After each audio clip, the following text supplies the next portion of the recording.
আজি এটা কথা জনাওঁ বুলি মই এই ভিডিঅ'টো কৰিলোঁ। এইখন আমাৰ ঘৰৰ গেট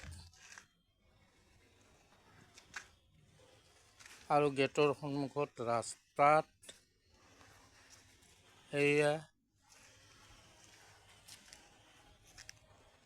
ৰাতি কোনোবাই আহি এই গছৰ ঠাল ঠেঙুলি আৰু জাবৰ জোথৰ ঠিক গেটৰ সন্মুখত পেলাই যায়।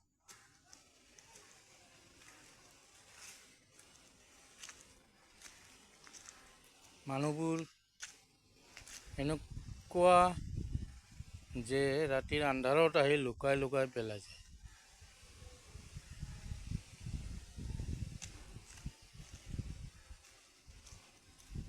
চাই থাকিলেও ধৰিব নোৱাৰি।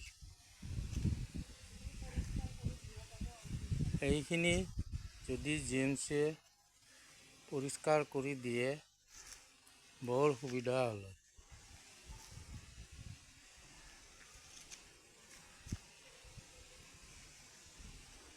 চিলাৰায় নগৰ ভঙাগড় 3 নম্বৰ বাইলেনৰ একদম মুখামুখি শেষত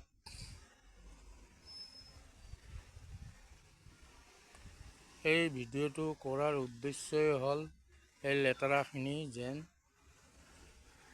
চাফা কৰি আমাক সহায় কৰে